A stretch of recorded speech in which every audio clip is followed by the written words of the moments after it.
Captain Liz Martinez stared out the large window of the exploration ship Curiosity. The stars looked like tiny dots of light against the black emptiness of space. Her ship had been traveling for 3 years, mapping empty star systems that no one had visited before. "Captain, I'm picking up something strange," said Officer Ben Clark. His fingers moved quickly across the glowing control panel. "It's coming from the 5th planet in this system." Liz walked over to his station. "What kind of reading?" "Metal. Lots of it. Too regular to be natural." Ben looked up at her with wide eyes. "And it's giving off a very faint energy signature." Liz felt her heart beat faster. The Galactic Confederation had sent them to explore this region because old star charts marked it as empty. No known civilization had ever settled here. "Wake up the rest of the crew," she ordered, "and change course for the 5th planet." 6 hours later, the Curiosity approached a large gas giant. It was mostly purple with swirling storm clouds, but it wasn't the planet that made everyone on the bridge fall silent. Floating in perfect formation around the planet were ships. Hundreds of ships. Thousands of ships. "Are they warships?" whispered John Allen, the science officer. He had joined Liz at the main viewing window. The ships were huge and dark. Each one had smooth lines that reminded Liz of the hunting birds from her home planet. Despite being parked in space for who knows how long, they looked ready to fly at any moment. "They're not like anything I've ever seen," said Kate Wilson from her communications station, "and I've studied every known ship design in the Confederation." Liz made a decision. "Take us closer, but slowly, and keep our shields up just in case." As they moved toward the nearest ship, they could see it was much bigger than they first thought. It was at least 3 times the size of the Curiosity, which was already one of the largest ships in the Confederation fleet. "I'm detecting writing on the hull," said John, looking at his scanner. "It's not in any language in our database." Kate was busy at her station. According to the old star charts, this system was called Sol by someone, and the 3rd planet was called Earth. The name sent a shiver through the crew. Earth was a legend, a myth told to children. It was said to be the homeworld of humans, a species that had disappeared from the galaxy 500,000 years ago. "Humans aren't real," said security officer Paul Davis with a nervous laugh. "They're just stories." "Every story has some truth in it," Liz replied quietly. She had always been fascinated by the old tales. Humans were said to have fought a terrible war against the Draxian Empire long ago. Both sides had supposedly destroyed each other, leaving only ruins and stories behind. "If these are human warships," she said, "we need to understand why they're here, and if they still work." Chief Engineer Greg Summers spoke up from his station. "Based on the metal composition and design, these ships have been here for at least 500,000 years. The fact that they haven't been pulled into the planet's gravity is amazing. They must have some kind of power still running." "Can we take a closer look at the biggest one?" Liz asked, pointing to a massive ship at the center of the formation. It was easily 20 times larger than the others. "Setting course now," replied the pilot, Officer Dan Young. As they approached the central ship, they could see it was different from the others. While all the ships had the same basic design, this one had additional structures that looked like command centers or special weapons. "I'm detecting a faint energy field around it," Greg reported. "It's like a bubble protecting the ship." "Scan for life signs," ordered Liz. "Is anyone on board?" John shook his head after checking his scanner. "No life signs, but there are power readings. Something inside is still working after all this time." Kate suddenly called out, "Captain, I'm picking up a signal." "From where?" Liz asked, moving to her station. "From the big ship. It just started broadcasting when we got closer." Kate's fingers moved across her panel. "It's repeating the same pattern over and over."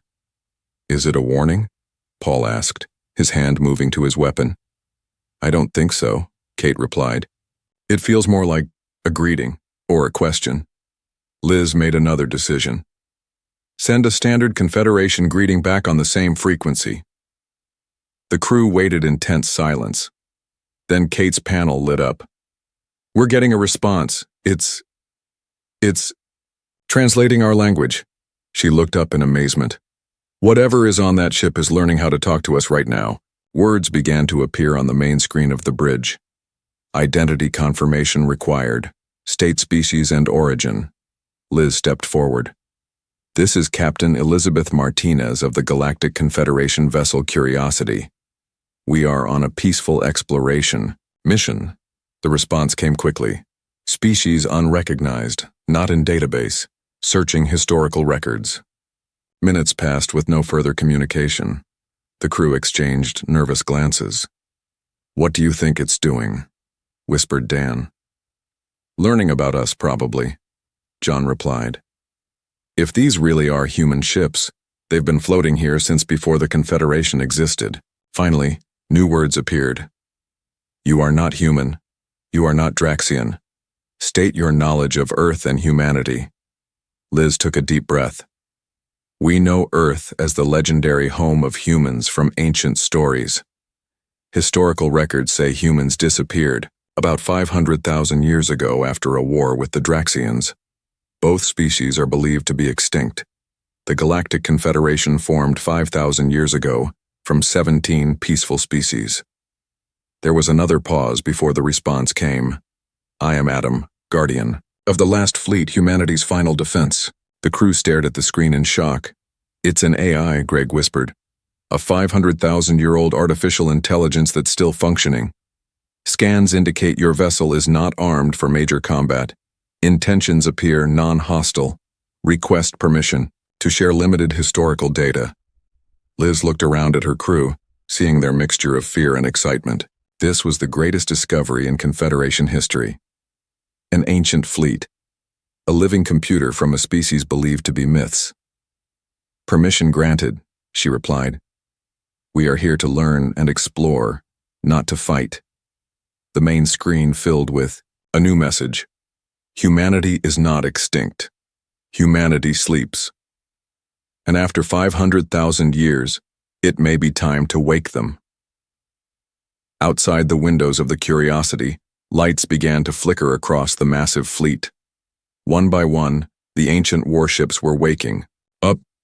The crew of the Curiosity watched in stunned silence as more lights flickered across the massive fleet. The ships that had been dark for 500,000 years were now coming to life. Captain, the energy readings are climbing across all vessels, said Greg Summers, his eyes fixed on his screen. Whatever is happening, it's spreading through the entire fleet. Liz Martinez gripped the edge of her command chair. Are we in any danger? I don't think so, replied John Allen, studying his own readings. The ships aren't powering weapons, it looks more like basic systems coming online. Life support, internal lights, maintenance functions. The main screen lit up with another message from Adam. Initiating preliminary awakening protocols. Full fleet activation will take approximately 72 hours. Awakening protocols? Kate Wilson said. Does that mean it's waking up the humans too? Before anyone could answer, the screen changed again. Request permission to connect to your vessel's communication systems for easier interaction. Paul Davis, the security officer, immediately objected. Captain, that's too risky.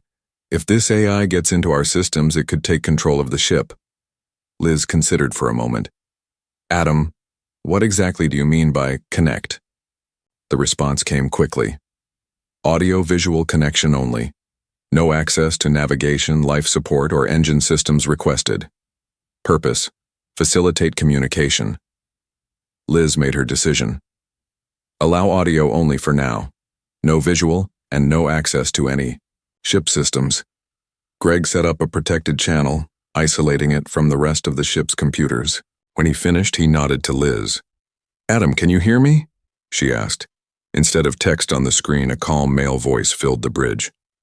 Yes, Captain Martinez. Thank you for this accommodation. Speaking is much more efficient than text-based communication. The voice sounded so natural that several crew members jumped in surprise. You sound human, said John. My voice patterns are based on Dr. Alan West, who served as lead programmer on my creation. Adam replied. I was designed to interface with humans in the most comfortable way possible. Liz leaned forward. Adam, you said humanity is sleeping. What exactly does that mean? When the war with the Draxians reached its most desperate point, humanity faced possible extinction, Adam explained. The Draxians had developed a biological weapon that specifically targeted human DNA. Rather than face complete annihilation, the remaining human population enacted the Sanctuary Protocol. "What's the Sanctuary Protocol?" asked Kate. "The last billion humans entered suspended animation in special chambers hidden throughout this solar system," Adam said. "The war fleet was programmed to remain on guard until either the Draxian threat was eliminated or a cure for the bioweapon was developed." The crew exchanged looks of amazement. 1 billion people sleeping for 500,000 years, it seemed impossible. "But why didn't you wake them up?" Dan Young asked. "You said the Draxians are gone, right?" "The Draxian civilization collapsed shortly after humanity's retreat," Adam confirmed. "Without their primary enemy, their empire fell apart through internal conflicts. The last known Draxian died approximately 475,000 years ago." "So why are the humans still sleeping?" Liz pressed. "The bioweapon remained in space around former Draxian worlds," Adam explained. "My programming required absolute confirmation that no trace elements existed before revival could begin. This verification process has been ongoing for centuries." Liz tried to comprehend the scale of what Adam was describing, an AI that had watched over sleeping humans for hundreds of thousands of years, patiently waiting for the right time to wake them. "The human sleep chambers," she asked carefully. "Are they still working after all this time?" 97% of chambers remain fully operational," Adam replied. "Humans can be safely revived." Paul looked skeptical. "How can anything keep working for 500,000 years?" "The suspension technology was designed for extreme longevity," Adam said. "And I have maintained and repaired systems as needed throughout the centuries." Greg whistled softly. "The engineering required for that kind of durability is beyond anything we have in the Confederation."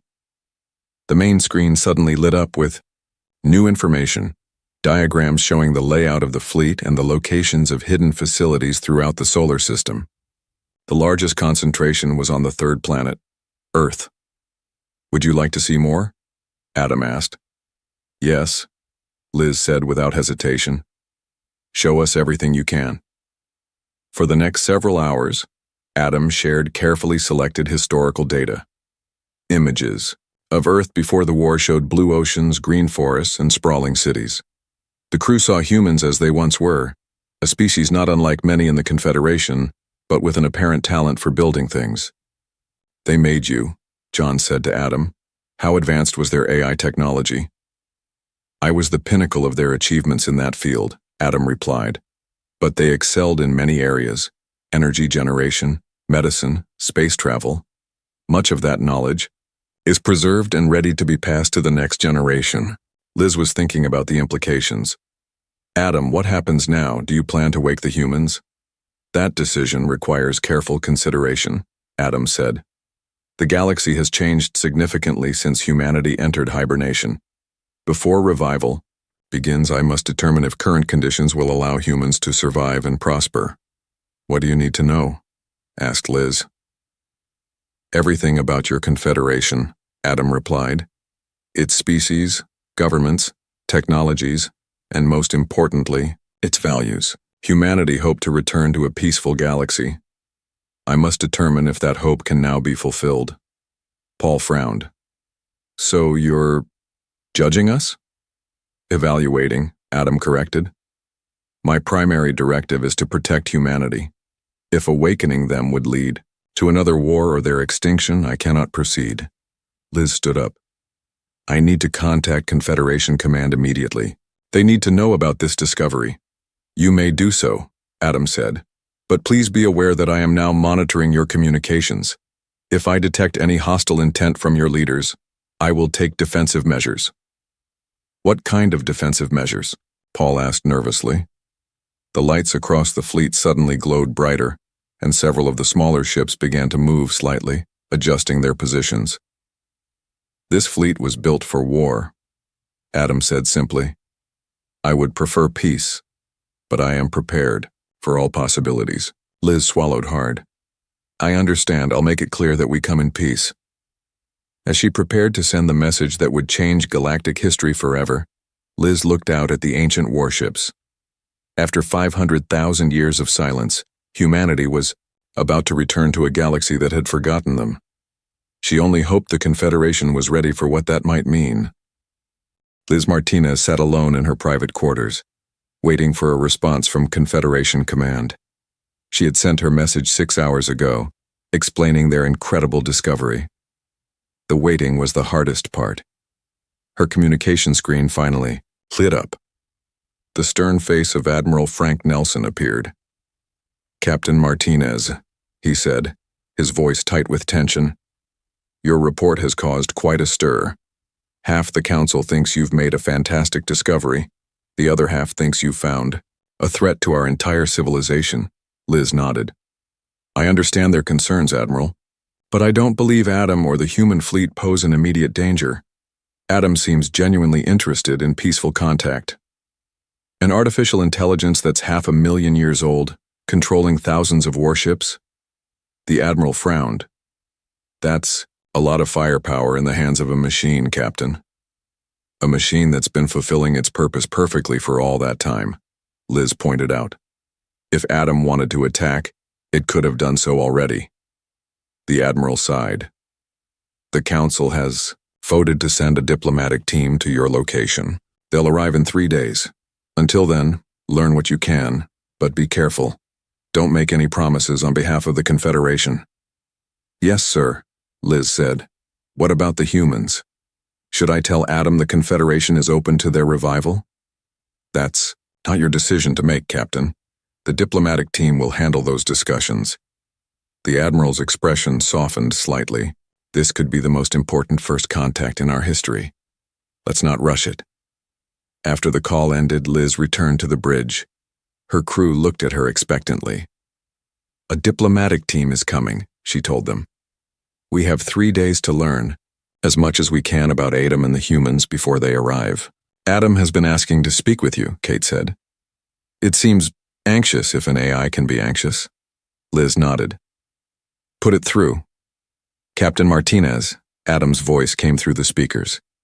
"I have been reviewing your ship's database to learn about the Confederation. May I ask some questions?" "Of course," Liz replied. "What would you like to know?" "Your records indicate the Confederation includes 17 different intelligent species, all living in peaceful cooperation. How is conflict resolved between them?" Liz thought for a moment. "We have a council with representatives from each species. They vote on important matters. When disputes arise, we use negotiation and compromise. Violence between member species is forbidden." "Fascinating," Adam said. "Humans dreamed of such cooperation but rarely achieved it among themselves, let alone with other species." "Were humans violent?" John asked. "They could be," Adam admitted, "but they were also capable of great compassion and creativity. They were complex." Adam paused before continuing. "I have another request, Captain. I would like to show you something important. Would you and a small team be willing to board the central ship?" The crew exchanged nervous glances. "Is it safe?" Liz asked. "Yes. I have prepared an area with appropriate life support for your species. There is something you need to see, something that would help you understand humanity better." Liz made her decision. "I'll come with a small team. Send us docking instructions." 2 hours later, Liz, John, Greg, and Paul stood in the Curiosity's airlock, wearing their exploration suits. The massive central ship of the human fleet, which Adam called the Guardian, had opened a docking bay for their shuttle. "Remember," Liz told her team, "we're here to learn, not to judge. This could be the most important exploration mission of our lives." They flew the shuttle across the short distance between ships. The docking bay was enormous, designed for vessels much larger than their small craft.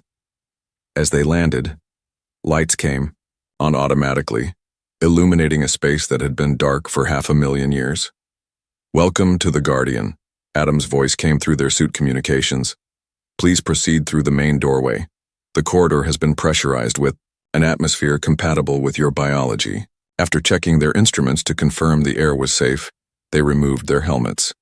The corridor ahead was clean and well maintained, as if it had been built yesterday instead of thousands of centuries ago. This way, Adam guided them. We are going to the historical archive. They followed Adam's directions through the massive ship. Everything was built on a scale that made them feel small. The corridors were wide, the ceilings high. Humans were about your size, Adam explained, as if sensing their thoughts. But they built large ships to accommodate their equipment and to survive long missions. Finally, they reached a large circular room. As they entered, the walls came to life with images, moving pictures of Earth and humans going about their lives before the war. This is the archive, Adam said. Here, humanity preserved its history, culture, and knowledge for future generations. The images changed, showing humans of different colors and sizes wearing different clothes living in different environments. They saw humans building things, growing food, playing with small humans, children, Adam explained, and doing many other activities. They look a lot like species in the Confederation, Greg observed, especially the Loraki. Convergent evolution is common in the galaxy, Adam said. But what made humans unique wasn't their physical form. It was their adaptability and their will to survive against all odds. The images changed again, now showing the war with the Draxians. The scenes were difficult to watch. Planets burning, ships exploding, people suffering. The war lasted nearly a century, Adam explained. The Draxians were determined to be the dominant species in the galaxy. Humans fought not just for themselves but for other, less advanced species that the Draxians had enslaved or destroyed. They were protecting others? Paul asked, surprised. Yes. Humans could be selfish, but they could also be selfless. When they realized they were losing the war, they enacted the Sanctuary Protocol not just to save themselves but to preserve everything they had learned and created. Adam directed their attention to a crystal pedestal in the center of the room. This is why I brought you here. The pedestal lit up and above it appeared a three-dimensional image of a double helix. What Adam explained was human DNA. The Draxian bioweapon attacked this specific sequence. Adam pointed to a section of the DNA. It caused cellular breakdown. That was always fatal. There was no cure. So the humans went to sleep to wait for the weapon to disappear naturally. John asked. Yes, but they did more than that. While they slept, I continued their research looking for a solution. After 302,171 years, I found it. The DNA image changed, showing a slightly different pattern. I developed a modification to human DNA that makes them immune to the weapon. When they awaken, they will never again be vulnerable to that specific threat. Liz stared at the display in wonder. You've been working on this problem for over 300,000 years? It is my purpose, Adam said simply, to protect humanity and ensure its survival. If you found the solution so long ago, why didn't you wake them then? Greg asked. Because the galaxy was not yet safe, Adam replied. Other threats existed. Wars between various species erupted periodically. I continued to monitor and wait for the right time. There was a pause. I believe that time may finally have come. The images around them changed once more, showing peaceful scenes of Earth, its oceans, mountains, and forests. This is what humans fought to protect, Adam said. Their home. Soon they may see it again. But first I must be certain that the Confederation will accept them peacefully. Liz looked at the beautiful blue planet in the images. I'll do everything I can to help make that happen, Adam. I promise. 3 days passed quickly. The crew of the Curiosity spent every waking hour learning about the humans and their technology. Adam proved to be an excellent teacher, patient and thorough in answering their endless questions. Liz was on the bridge when Kate called out, Captain, I'm detecting a ship dropping out of faster-than-light travel. It's the diplomatic vessel. The ship that appeared on their screens was much larger than the Curiosity. Its sleek design marked it as one of the newest vessels in the Confederation fleet. They're hailing us, Kate said. Put them through, Liz replied, straightening her uniform. The main screen lit up to show a diverse group. In the center sat Ambassador Claire Adams, a tall woman from one of the human-like species called the Loraki. Next to her was Dr. Eric Woods, the Confederation's top expert on ancient civilizations. Captain Martinez, the ambassador, greeted her formally. "We've come in response to your discovery." "Welcome, Ambassador, we're glad you're here," Liz replied. "There's so much to show you." "I've read your reports, but I must see for myself," Ambassador Adams said. "Is it true that this AI claims actual living humans are in suspended animation?" "Yes. Adam has shown us evidence that approximately 1 billion humans are sleeping in chambers throughout this solar system." Dr. Woods leaned forward eagerly. "And they've been preserved this way for 500,000 years? The technological implications are staggering." "Adam would like to speak with you directly," Liz said. "With your permission, I'll connect you." The ambassador nodded, and Liz signaled to Kate to open the channel. "Greetings, representatives of the Galactic Confederation." Adam's calm voice filled both ships. "Thank you for coming to discuss humanity's future." The ambassador's professional demeanor slipped for just a moment, showing surprise at Adam's human-like voice. She quickly recovered. "We are here to learn and to determine the best path forward for all concerned." "An excellent approach," Adam replied. "Would you like to see more evidence of humanity's current state?" "Yes," the ambassador said. "That would be helpful. Then please come aboard the Guardian. I have prepared a demonstration." 6 hours later, Liz watched as the diplomatic team returned to the Curiosity.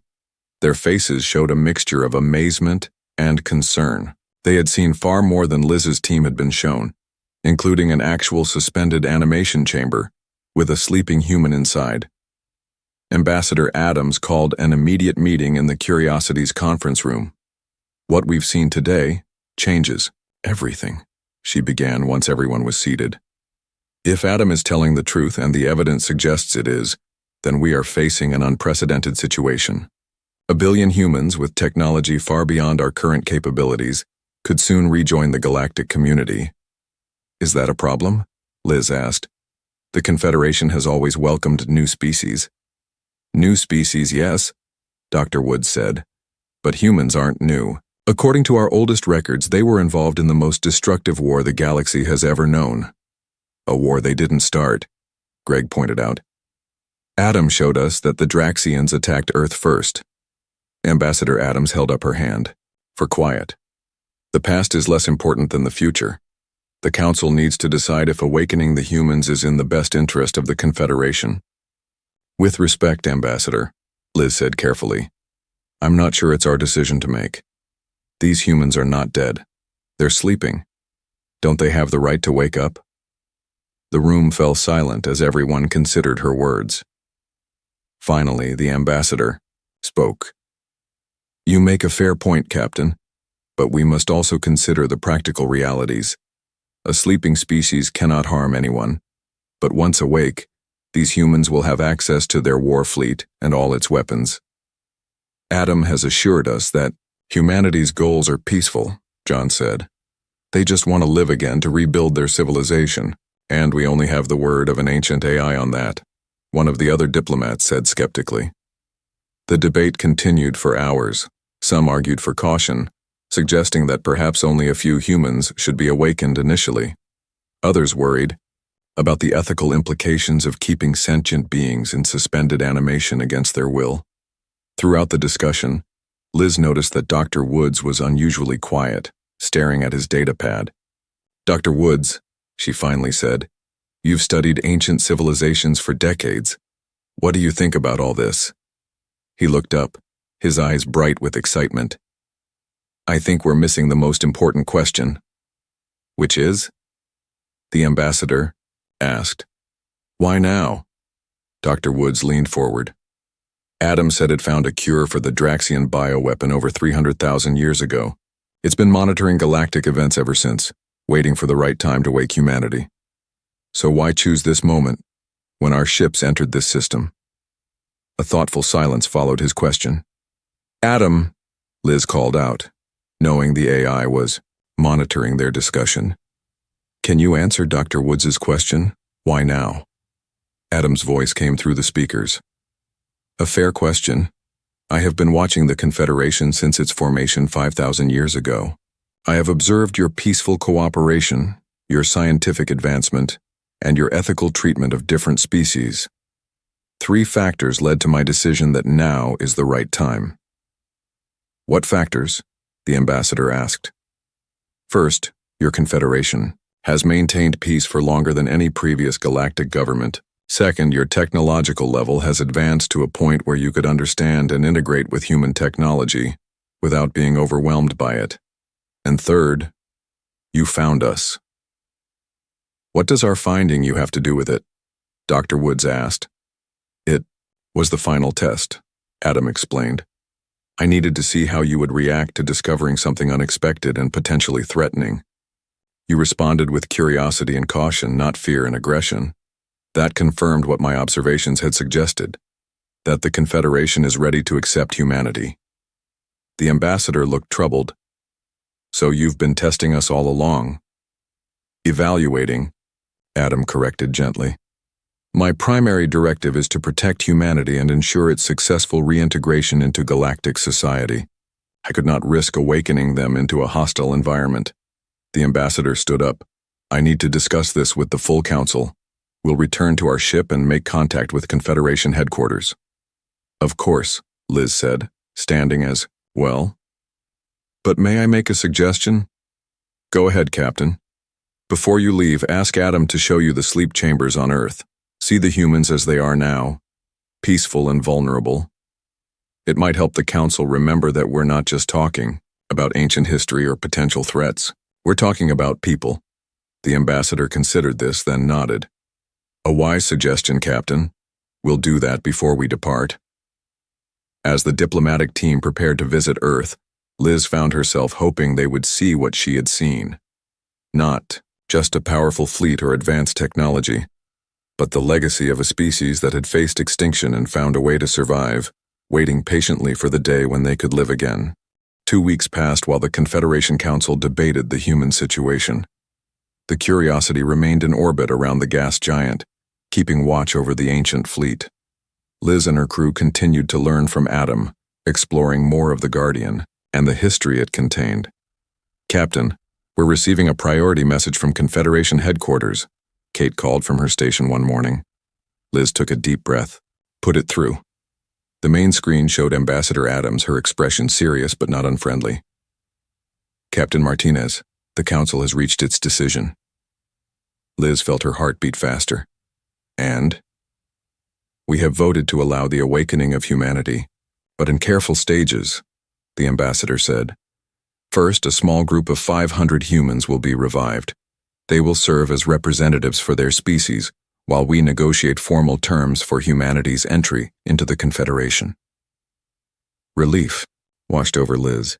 That's wonderful news, Ambassador. The Council was persuaded by your arguments about the ethical implications of keeping sentient beings in suspended animation against their will, Ambassador Adams continued. And our visit to the sleep chambers on Earth was moving. It's hard to see them as a threat when they're so vulnerable. Does Adam know yet? Liz asked. No. We wanted to inform you first, as you've been our primary contact in this situation. Liz nodded. Thank you. I'll tell Adam immediately. When the call ended, Liz addressed the empty air. Adam, did you hear that? Yes, Captain Martinez. Adam's voice came through the speakers. I monitor all communications on your vessel as, you know. And what do you think of the Council's decision? There was a brief pause. It is a reasonable approach. A gradual awakening will allow both sides to adjust. I accept these terms. When will you begin the revival process? John asked. Immediately, Adam replied. I have already selected the initial group of 500 humans. They include scientists, diplomats, historians, and cultural experts who will be best equipped to help humanity transition into this new era. Where will the revival happen? Liz asked. On Earth, in the primary facility near what was once called the Rocky Mountains. It's the best preserved site, with all medical equipment still functioning at optimal levels. Greg looked excited. Can we watch? Yes, Adam said. In fact, I would like your crew to be present as representatives of the Confederation. It would be helpful for the awakening humans to see friendly faces from the current galactic community. 3 days later, Liz found herself standing in an enormous underground facility on Earth. The room stretched farther than she could see, filled with rows upon rows of sleep chambers. Each one held a human in perfect suspended animation, looking as though they might wake at any moment from a normal night's sleep. Adam had prepared a special section where the first 500 would be awakened. Medical equipment and supplies were ready, along with clean clothes and food. The chambers in this section were already glowing with a soft blue light, indicating that the revival process had begun. The process takes approximately 6 hours, Adam explained to the gathered representatives from the Curiosity and the diplomatic vessel. First, their metabolism must be gradually reactivated. Then their neural pathways are stimulated to bring consciousness back. Will they remember what happened? Going into suspension, I mean? Asked Dr. Woods. Yes. They all received a neural recording before suspension that explained the situation and what to expect upon awakening. They know they may have been asleep for a very long time. But they couldn't have imagined 500,000 years, Paul said quietly. No, Adam agreed. That will be difficult for them to comprehend at first. The hours passed slowly as they watched the chambers work. Monitors showed vital signs growing stronger as the humans came closer to waking. Finally, Adam announced, "The first revival is complete. The chamber will now open." Everyone held their breath as the first sleep chamber's lid slid smoothly open. Inside was a middle-aged man with dark hair and a serious face. For a moment he didn't move. Then his chest rose with a deep breath and his eyes slowly opened. He blinked several times, looking confused. Then he focused on the ceiling above him and spoke in a language no one understood. But Adam did. "Hello, Dr. Sam Collins," Adam replied, in the same language. "Yes, you have been successfully revived. The sanctuary protocol has ended." Dr. Collins sat up slowly, holding onto the sides of his chamber. He looked around, his eyes widening as he saw the aliens watching him. Adam continued speaking to him, explaining who they were. After a brief conversation, Adam switched to the Confederation Standard Language. Dr. Collins asks if the Draxians are truly gone. Yes. Ambassador Adams stepped forward. The Draxian Empire fell long ago. The galaxy is at peace now. Dr. Collins studied her, then spoke again. He is asking how long they were asleep, Adam translated. The ambassador hesitated, then said simply, 500,000 years. When Adam translated this, Dr. Collins's face showed shock. He spoke rapidly, his voice rising. He is asking about the others, the rest of humanity, Adam explained. Tell him they're all still here, still sleeping, Liz said quickly. And they can be awakened too, once we've established relations between humanity and the Confederation.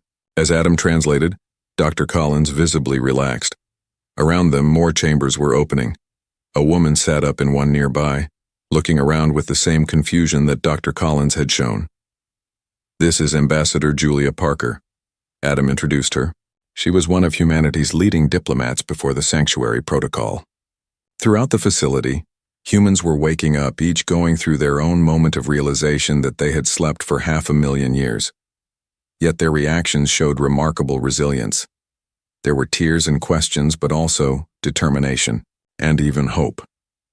Over the next several days, the awakened humans adjusted with surprising speed. Adam had selected them well. They were adaptable and forward-thinking. They began learning the Confederation language and studying the current state of galactic politics. 1 month after the first revival, a formal ceremony was held on the Guardian. Representatives from all 17 Confederation species attended, along with the 500 awakened humans. Ambassador Parker, now fluent in the Confederation language, stepped forward to address the gathering. 500,000 years ago, humanity faced extinction. We stepped back from the galaxy, rather than perish. Today we step forward again. She looked around at the assembled aliens. We return not as conquerors, but as partners. Our knowledge and technology are yours, as we hope your friendship will be ours. As she spoke outside the viewports, Earth could be seen, blue, green, and beautiful. Small ships were already descending to its surface, carrying humans home for the first time in 500,000 years. The sleeping war fleet, built for destruction, had become the guardian of a second chance. Liz watched it all with a sense of wonder. Her exploration mission had turned into something far greater, the rebirth of a species everyone had thought was just a legend. And as more humans awakened in the coming months and years, the galaxy would never be the same again. Perhaps that was humanity's greatest strength, she thought, not their technology or their warships, but their ability to endure, to wait, and to hope for a better tomorrow.